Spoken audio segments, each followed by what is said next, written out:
Sa isang simpleng parke, masayang naglalakad ang isang mahirap na lalaki kasama ang kanyang minamahal. Ang kanilang pag-ibig ay tila sapat na.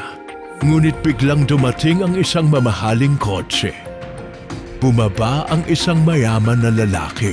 Nagbago ang lahat. Ang babae na dati kasama niya ay lumapit sa estranghero. Isang halik ang sumira sa kanyang mundo.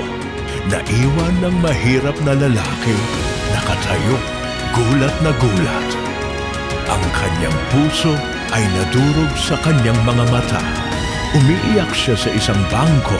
Ang kanyang pag-asa ay tila nawala. Ang sakit ng pagtataksil ay bumabalot sa kanya. Sa gitna ng kanyang kalungkutan, isang mahiwagang itim na card ang biglang lumitaw sa kanyang harapan. May lumabas na teksto. Ang bawat perang gagastusin mo sa mga babae ay magiging triple. Isang pangako ng pagbabago. Nagulat at nagtaka ang lalaki. Kinuha niya ang card. Isang bagong pag-asa ang sumilay sa kanyang puso. Sinimulan niyang gamitin ang card.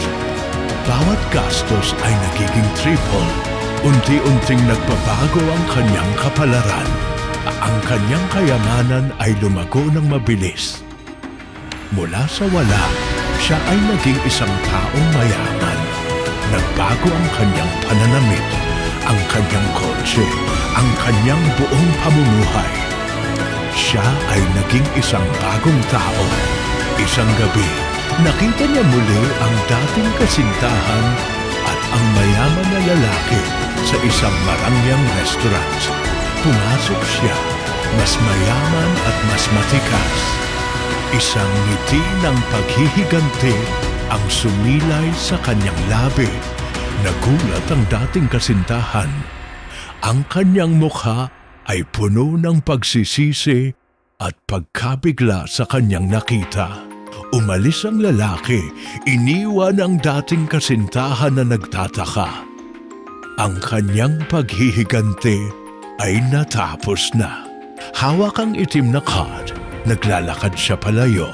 May bagong pag-asa at kumpiyansa sa kanyang kinabukasan. Ang kanyang kapalaran ay nabago.